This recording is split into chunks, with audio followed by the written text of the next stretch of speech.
FL2MI, Forum Laki-Laki Mencari Istri.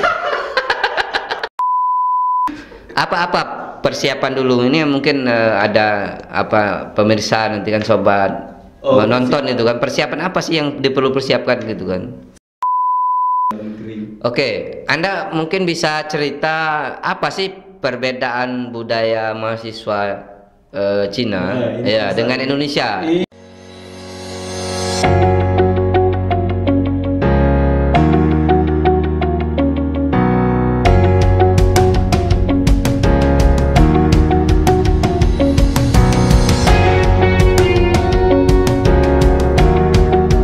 Halo sahabat semua, assalamualaikum warahmatullahi wabarakatuh. Jumpa bersama saya Abulaka Arcaida.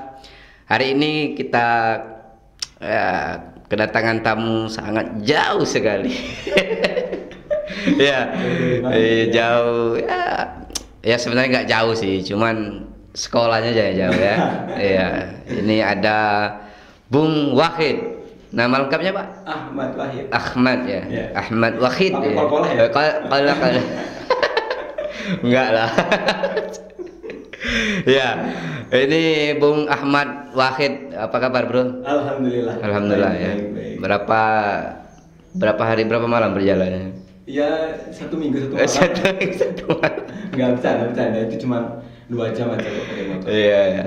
Ya Bung Wahid ini asli Wonosobo, dulu alumni Rispati ya, Universitas Rispati.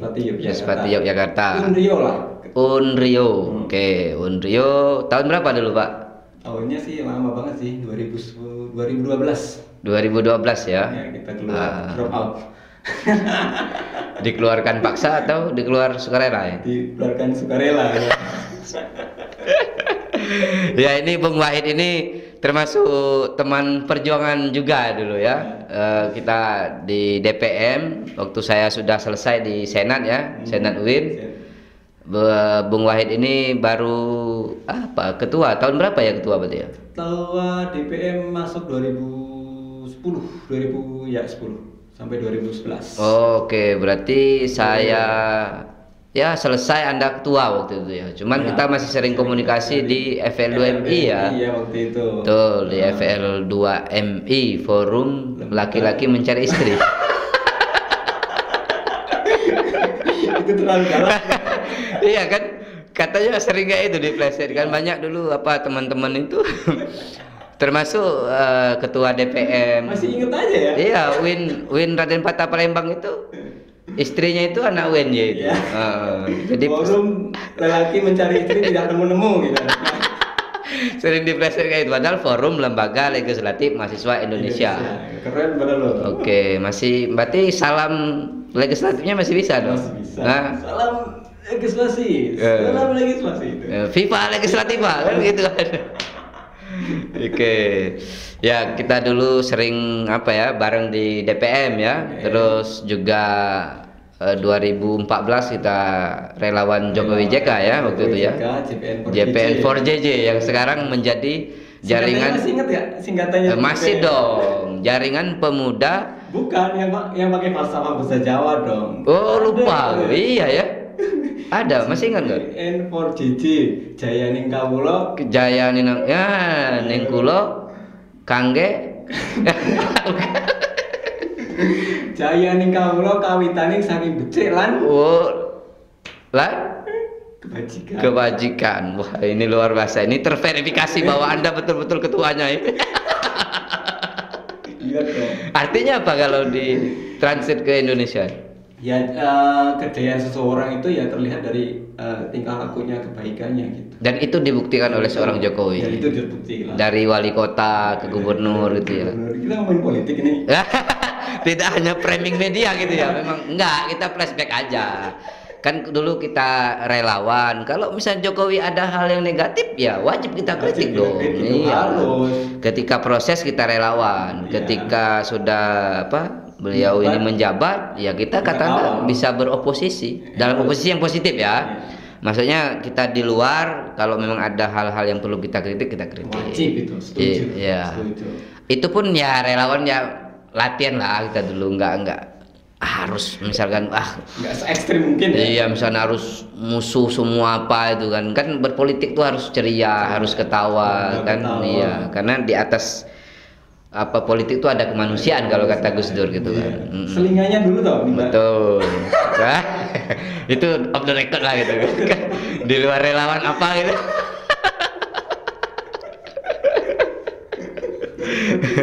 Iya ya, kalau apa asik juga dulu tuh ya. Sebenarnya dulu itu kan kita ya hanya sekedar berkumpul-kumpul awalnya kan, apalagi waktu itu pas FIFA. Iya. Oh iya, Piala Dunia. Jago kita siapa dulu ya? Italia apa? Brasil ya. Brasil ya. Iya, kita nonton di sana itu kan. Iya.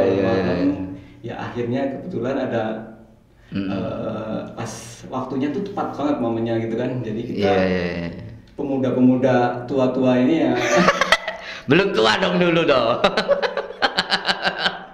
Ini kok kita jadi ngomongin politik.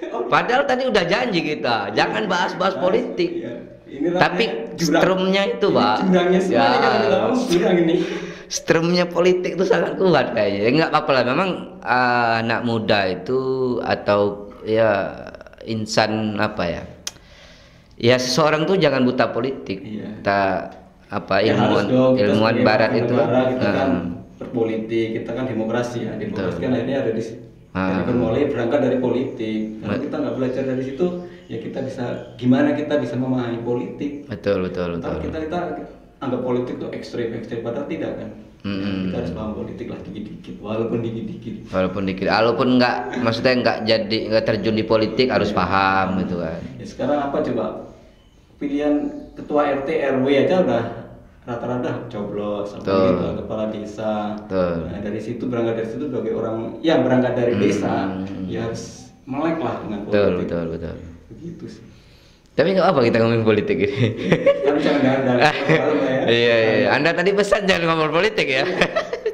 Nah itu kita bernostalgia aja lah ya, karena memang dulu kita bareng gitu kan di DPM, terus juga kita ya nggak apa maksudku ini kenapa kemudian kita ceritakan biar juga kalau yang nonton ini kan suka berorganisasi bisa memotret gerakan kita dulu seperti apa gitu kan. Artinya kalau misalkan Bung Wahid hari ini bisa kuliah S2 di Cina itu kan tidak hanya serta-merta apa instan gitu loh. Besar kan perjuangan kita begini kan. Artinya ya misalkan tadi kita bicara kita pernah di DPM, di FLUMI, kita pernah di relawan, terus kita bicara keberagaman waktu itu kan kita bikin mozaik institut dulu ya. Iya benar. Gimana kita membangun jiwa sosial yang tinggi. Iya. Kebinekaan gitu ya. Kita mulai dari situ mozaik itu dulu. Iya. Hero semangatnya itu kan waktu itu meneruskan perjuangan Gus Dur kan, masalah pluralisme kan. Waktu itu. Salah satunya kan mozaik itu kan, bahwa mozaik ini harus menyebarkan virus-virus pluralisme, virus-virus keberagaman. Kenapa kemudian kita dulu melibatkan peserta mahasiswa-mahasiswa dengan harapan ketika nanti mereka pulang kampung mereka sudah biasa dengan keberagaman kan, dengan perbedaan. Masih ingat kan? Masih ingat banget itu, mengental daging kayaknya. Iya. Tahun berapa ya kita sekolah? Itu 2011 akhir kita sudah ya. Gitu, kita berapa kali diskusi jalan-jalan sampai kemana. Oke, ya benar. Sama Pak Pendeta apa ya? Termasuk waktu di Solo itu yang lintas agama. Live Metro waktu itu. Oh ya ingat. Terus yang kita streaming di TVRI. Kayaknya Anda berbicara. TVRI ya saya, Fajar Kristen. Mungkin kalau saya streamingnya di tahun 2018-2019 saya udah di demo saya. Dianggap murtad saya. Padahal kan judulnya Fajar Kristen gitu ya, live 1 jam di samping Pak Pendeta. Terus saya pakai peci. Kiai Abdullah gitu. Mungkin waktu itu sudah di demo mungkin ya. Habis itu ya. Terus waktu kita sholat di rumah Pak Pendeta, di belakang kita itu salib. Itu tak posting di Facebook ya. Tapi dulu kan belum biasa yang kayak gitu. masih nggak se ekstrim sekarang. Iya, nggak se ekstrim setelah pilkada DKI kemarin. 2018 ya pilkada ya. 2018 awal. Ya, menjelang 2018 kayak kalau nggak 2017 kan. Sekarang kan berakhir 2022 kan. Anies kan sudah nonaktif kan. Ya, kan sejak itu kan kita terpolarisasi yang identik dengan kita bareng dengan non muslim itu kan apa ya, kayak menjadi tabu gitu loh. Padahal kita kan biasa dulu kan, kita pesantren damai seminggu di Pondok Al-Qadir. Itu siapa bawa orang Belgia 11 orang dulu, dia tidur di pondok biasa kan. Mohon maaf ya, orang-orang sana kan pakaiannya itu kan di pondok. Iya, membuat kita tidak konsen. Tapi kan enjoy saja kan, ya tidur di pondok kan. Mbak Masur kan waktu itu kan enjoy aja walaupun katakanlah tamunya itu dari Belgia ya. Betul, 11 orang seingat saya dulu. Dan peserta kita kan 5 agama apa 6 ya? 6 dulu sama Konghucu juga. Karena Konghucu juga, semua kalangan kita dulu ya. Iya, ya, kita seminggu di sana membaur. Ya begitulah apa? Lika-liku kita dulu ya. Tak laku. Oh, curhat ini. Anda ini jangan curhat di sini lah ini. Ini bukan forum klarifikasi, bukan forum curhat ini ya. Kalau mau klarifikasi di podcastnya Om Deddy nanti. Di belakang ya. Ya, terus akhirnya JPN dulu relawan, kita kesepakatan bersama sehingga ingat waktu itu pembubaran di Morokangen, pemancingan. Nah, terus saya lempar ke teman-teman itu, ini mau dibubarkan atau dilanjutkan. Akhirnya kesepakatannya dilanjutkan kan. Dengan segala kondisi. Betul, dengan menjadilah sebuah komunitas yang sekarang jaringan pemuda Nusantara. JJ-nya hilang ya. JJ-nya hilang, ya dong. Kita sudah netral sekarang. Dulu kan Anda ketuanya, karena Anda mau persiapan sekolah ke Cina, akhirnya diturunkanlah ke saya. Turun gunung jadi saya. Ya, sekarang jadi sobat semua ini, Bung Wahid ini sedang menyelesaikan S2 di Cina. Tepatnya di mana ya, Pak? Di kota Harbin namanya. Kota Harbin. Iya, kota itu kota perbatasan Rusia ya. Perbatasan Rusia itu paling ya 1 jam 2 jam pakai kereta cepat. Oke, berarti kalau seandainya Anda itu masih di sana, kedengaran itu bom perang itu. Ya enggak lah, itu ya kan, Ukraina. Kan Rusia, oh ya nyerangnya di sana ya. Kali aja Ukraina ngirim rudal ke Rusia. Sasar itu kan, iya, gitu. Tapi nggak mungkin lah ya. Tapi biasanya malah yang kedengar itu tuh rudal-rudal latihannya Korsel. Itu bisa kedengar itu. Kok kedengaran? Emang kalau ke Korsel berapa? Kan lebih dekat. Di laut kan ya, tapi lebih bisa kedengaran itu. Kalau Rusia enggak malah. Rusia kan jauh di Ukraina kan. Oke, enggak masalah latihannya apa enggak pernah dengar rudalnya Rusia. Padahal setengah jam ya? 1 jam? 1 jam. Oke. Tahun berapa dulu ya mulai kuliah? Ya, saya lepas dari Jogja itu 2000 berapa, saya masuk tuh 2017. Karena 2017. prosesnya panjang ya. Artinya kalau kuliah di Cina itu prosesnya panjang. Jadi kita diwajibkan selain bahasa Inggris, kita juga wajib belajar bahasa Mandarin. Itu setahun pertama itu tahun 2017 masuk tuh kita harus belajar bahasa Mandarin. Oke. Ya, setahun ya. aja, ya. Setelah bahasa Mandarin baru bisa masuk ke jurusan. Kalau belum lulus di bahasa Mandarin ya nggak boleh ke jurusan, karena memang di sana tuh fokusnya, kalau di kampus saya ya, fokusnya itu dalam kegiatan belajar mengajar ya pakai bahasa Mandarin. Karena memang lebih banyak mahasiswa asli lokal daripada mahasiswa pendatangnya. Kenapa harus ngambil Cina, nggak misalkan di Korsel, nggak di Eropa gitu kan? Di Amerika gitu, atau di Indonesia gitu kan? Anda nggak nasionalis dong? Gimana? Nasionalis itu wajiban ya. Dimanapun kita itu tetap harus nasionalis. Oke, sepakat itu. Harga mati lah ya NKRI ya. Karena ini mati, kita pun di belahan dunia manapun kita harus. Kenapa ambil Cina? Kenapa di Cina sebenarnya peluang aja sih. Intinya itu, karena kesempatan dan peluang itu kan biasanya nggak datang 2 kali ya. Tapi orang bilang kan kesempatan tuh nggak bisa datang 2 kali loh. Ketika ada peluang, ada kesempatan ya kita manfaatin begitu. Jadi peluang yang datang tuh kebetulan yang paling dekat itu ya dari situ. Dari Cina. Ya, kita ambil lah. Bukan berarti kita nggak coba-coba yang lain gitu, tapi yang kira-kira yang paling dekat. Ya tapi kan waktu itu kan setelah diterima di Cina ada pengumuman juga keterima di Korsel kan? Waktu itu di Korsel. Andaikan yang keluar dua-dua barengan ngambil mana kira-kira? Cina atau Korsel? Itu harus tahajud dulu ya, istiqomah. Enggak, kalau ditanya sekarang kira-kira perbandingannya? Perbandingannya ya waktu itu memang pikiran kita kan kalau anak-anak muda zaman dulu kan lihat-lihat aktor ke Korselnya gitu ya. Waduh, kayak gitu kan, ini bagus banget gitu.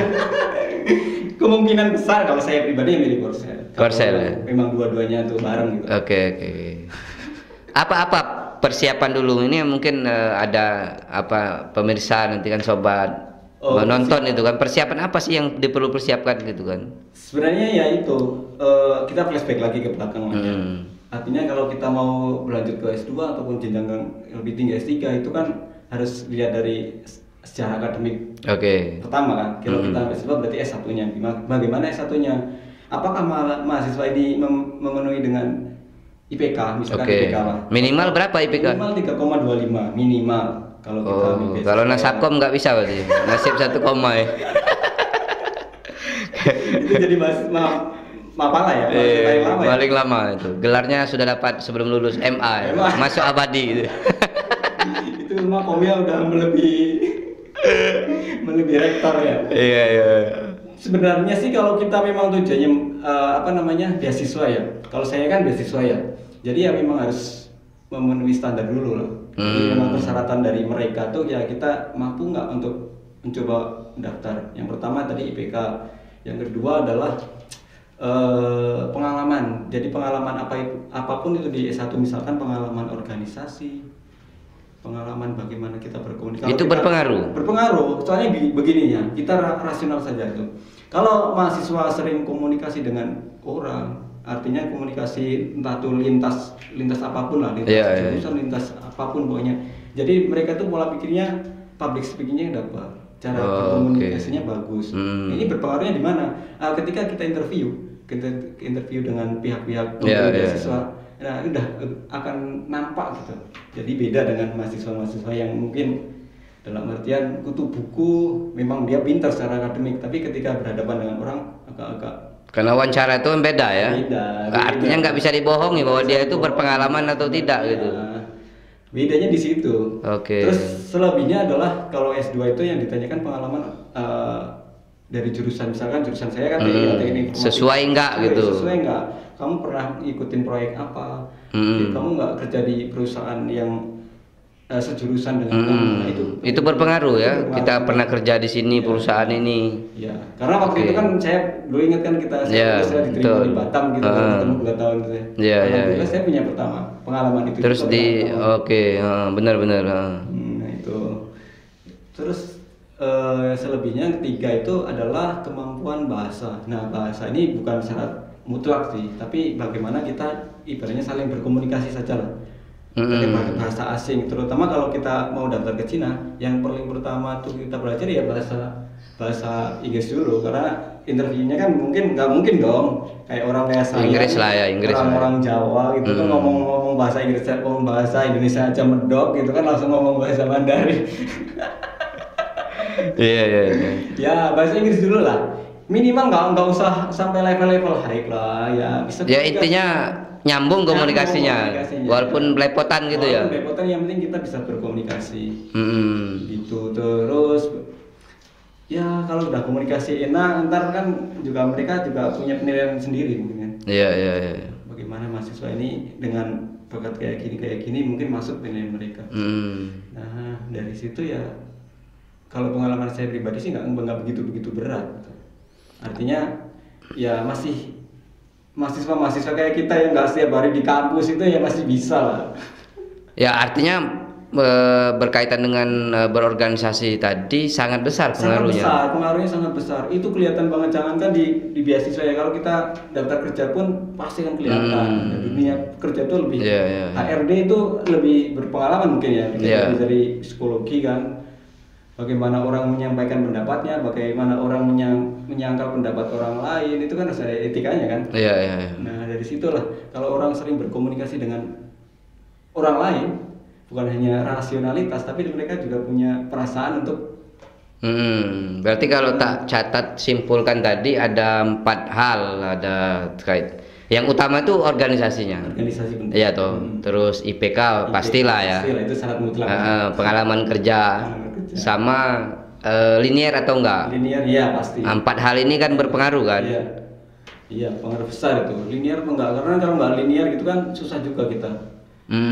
Iya kan, misalkan saya dari TI nih tiba-tiba pindah hukum gitu kan, ntar kesusahan sendiri.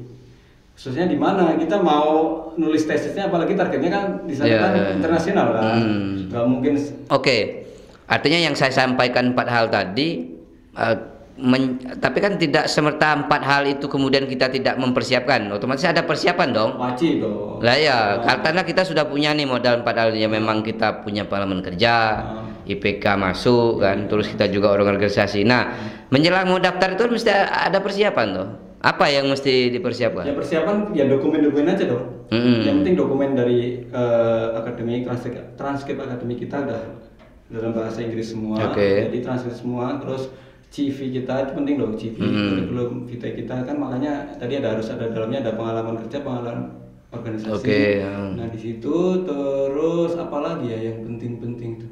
Kayaknya cuma itu sih yang penting. Terus satu lagi riset masa depan, karena harus linear gitu kan. Riset kira-kira ke depan tuh dari backgroundmu IT, misalkan saya IT itu akan membuat apa gitu. Planning.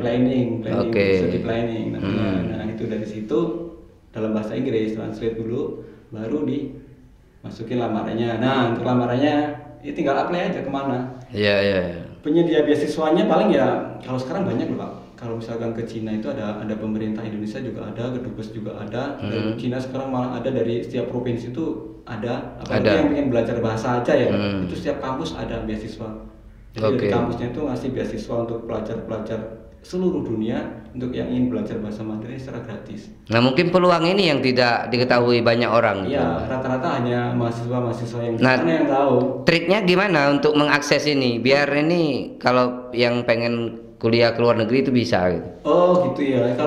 Kalau triknya tergantung beasiswanya ya Pak. Misalkan mau ambil beasiswa S1, S2 atau bahasa aja ya. Kalau pengen bahasa aja nih, misalkan pengen bahasa Mandarin dalam waktu setahun dengan beasiswa gitu ya. Kita nyari-nyari kampus yang memang ada di situ ada jurusan untuk bahasa.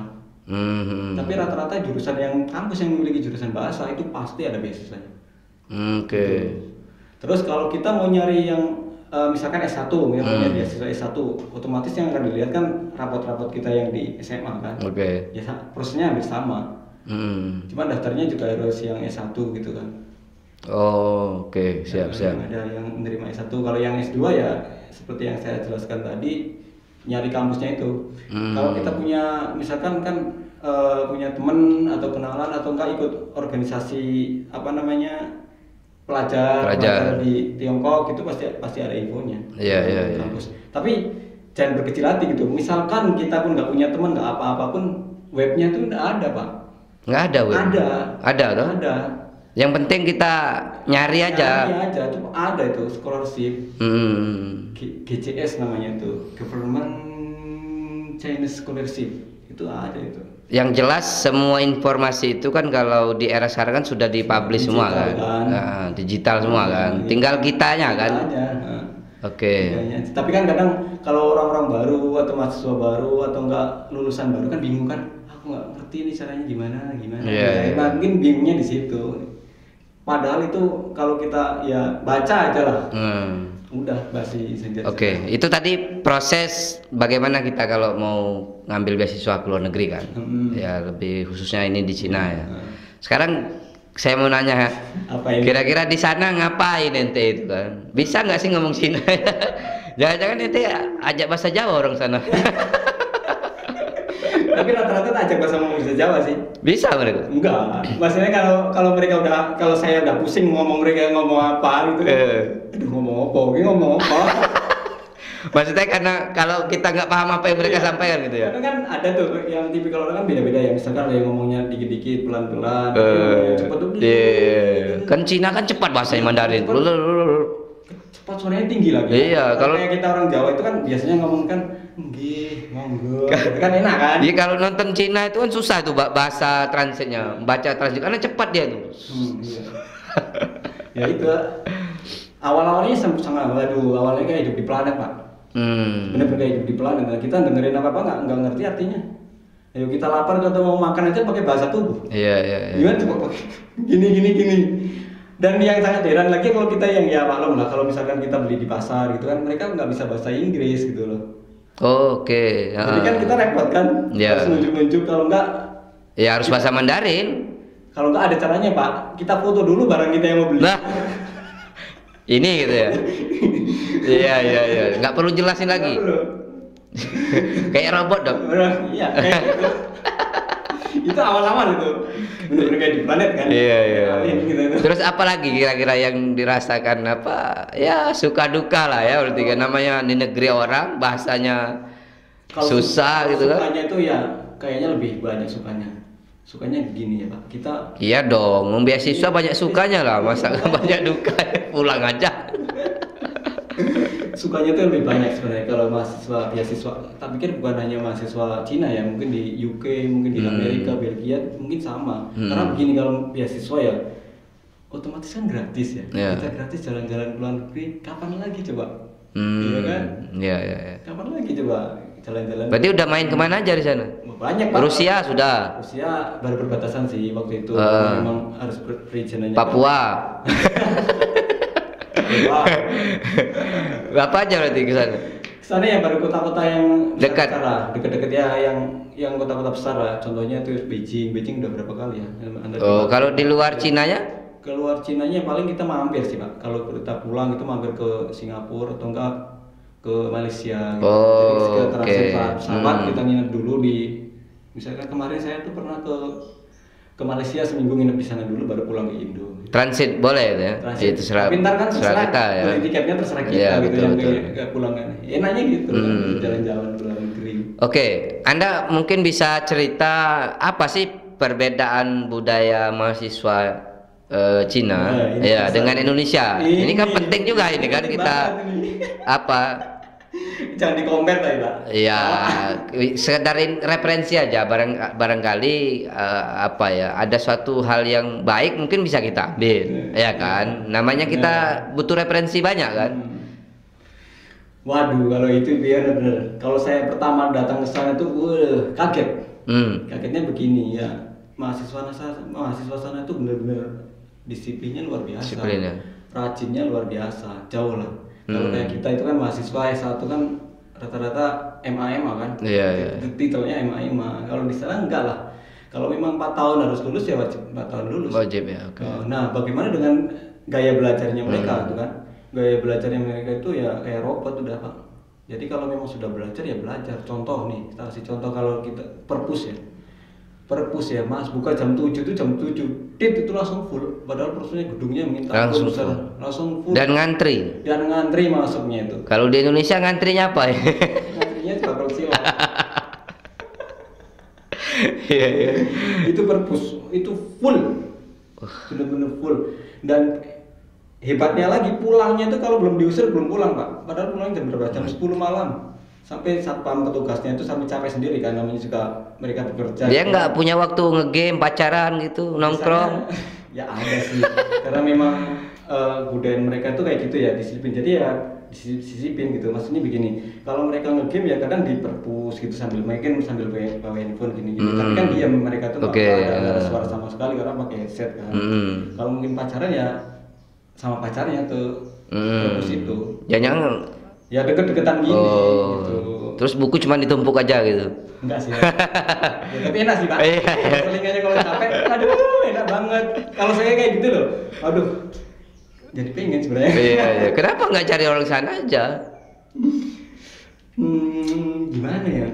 Itu tadi Pak. Susah menyesuaikannya. Susah menyesuaikan. Saya pikir gitu, karena saya bukan ngomongin masalah suku ini ya. Iya. Dengan orang Jawa dengan biasaan kayak gini, budaya sana dengan cara ngomongnya bicaranya seperti itu ya kadang bagi saya pribadi ya kurang nyaman.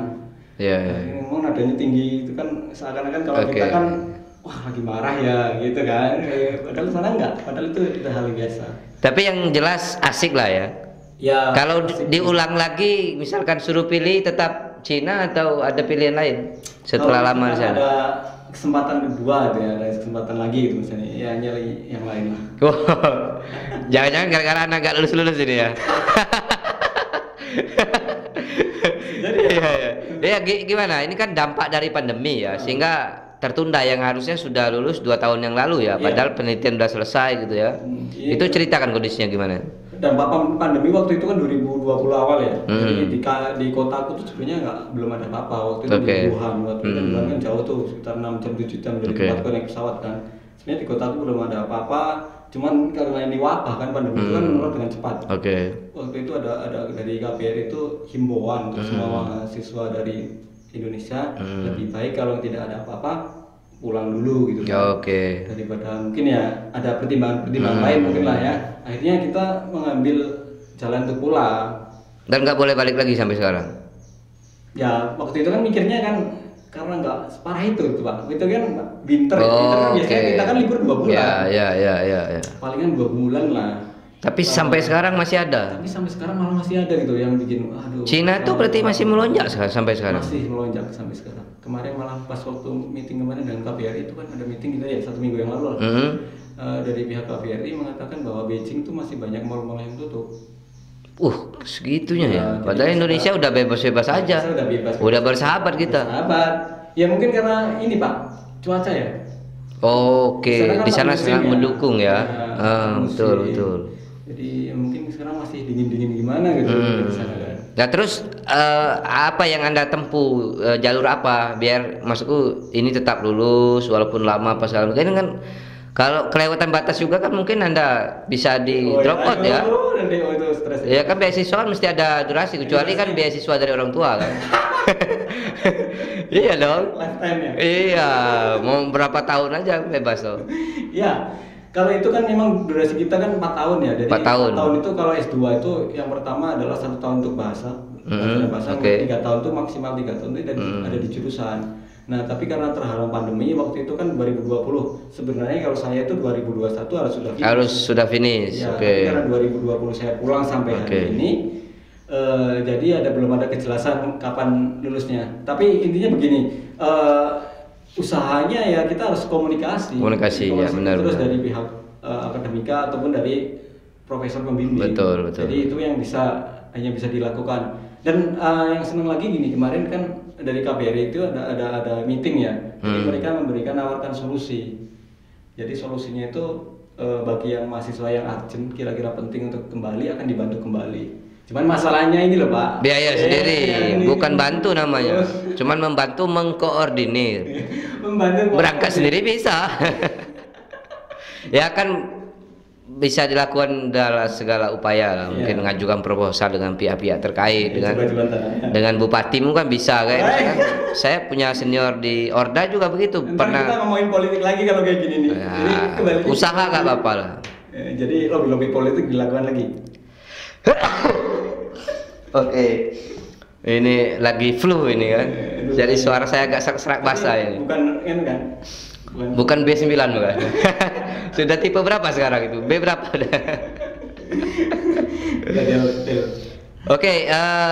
Pesan terhadap mungkin generasi milenial sekarang ini kan, kalau untuk sekolah lah, beasiswa dengan organisasi, apa kira-kira yang katakanlah pengalaman dari Bung Wahid tadi sehingga proses beasiswa itu lebih mudah dengan berorganisasi tadi ya, dengan banyak kegiatan.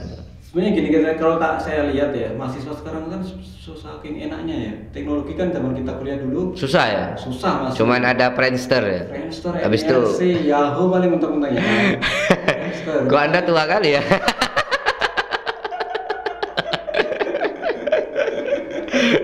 Apalagi saya ya? Iya dong. Ketua JPN, pendiri PJPN, Pemuda Nusantara, muda terus dong. Muda terus. Makanya saya nggak mau diganti ya. Jadi ketua pemuda terus. Biar muda terus. Yang saya lihat kan gini, benar-benar dimudahkan kalau mahasiswa sekarang ini generasi Z itu kan teknologi serba. Iya, benar. Apa namanya, komunikasi gampang, nggak kayak kita dulu kan. Iya. Tapi masalahnya begini, yang jadi masalah yang harus kita garis bawahi begini, dengan kemudahan ini jangan jadikan sebuah alasan untuk kita malas di rumah terus. Benar. Mahasiswa tuh tetap harus aktif dong. Iya. Mahasiswa jangan di rumah terus, yang penting belajar, ngerjain tugas, apalagi dengan sistem daring seperti ini kan. Keterbatasan di mana-mana. Harusnya kalau saya pikir ya tetap harus ada komunikasi aktif dengan sama mahasiswa yang pertama, terus sama lingkup antar kampus, oke. Ya kan, kita buat aktif di organisasi, entah itu organisasi apapun lah. Artinya kita bisa, selain kita belajar di akademik, kita juga belajar bersosial kan. Jadi makhluk sosial harus belajar bersosial kan. Betul. Apalagi kita ranahnya udah mahal nih, mahasiswa masih kayak anak SMA aku. Siswa namanya dong. Iya, siswa sekolah berangkat jam 7 pulang jam 5, masa kayak gitu doang. Mahasiswa nggak kayak gitulah. Ya kan, harus dirubah pola pikirnya itu sebagai maha. Iya. Maha itu kan ya banyak tahu kan. Ya itu. Terus kalau misalkan sudah seperti itu, kedepannya kan jadi gampang menurut saya itu. Artinya di akademik dapat, di sosial dapat, di pengalaman sudah dapat. Itu udah apa namanya, udah ibaratnya udah modal yang bagus ya. Iya, ke depan kalau misalkan ada peluang-peluang banyak, apalagi peluang setiap tahun kan ada dari Indonesia sendiri kan banyak beasiswa kan. Kita bisa apply kalau misalkan nih ada yang pengen lanjut beasiswa atau enggak yang pengen bekerja juga dimudahkan dengan apa yang bekal yang kita miliki kan. Sebenarnya kita cari udah ada bekal lah. Tidaknya juga pengen yang berpolitik apalagi. Iya kan? Nanti di luar aja kita politik. Soalnya kalau ngomong background politik ini panjang ngobrol kita ini. Bisa Oke. Luar biasa ini. Terima kasih Bung Wahid ini. Sama-sama. Karena kalau kita buka lagi obrolan kan aduh nggak selesai. Iya, obrolan kita dari semalam aja sampai jam berapa kita ya? Sampai jam 2 gitu. 2:30 ya. Kayaknya panjang sekali ini kan. Oke. Sobat semua, nanti kita lanjut lagi dengan narasumber yang berbeda gitu. Terima kasih Bung Wahid. Nanti sehat selalu Pak Agung. Amin. Semoga kita bisa ngonten lewat online juga bisa ya. Ya, berjumpa lagi di kesempatan selanjutnya. Wassalamualaikum warahmatullahi wabarakatuh. See you later.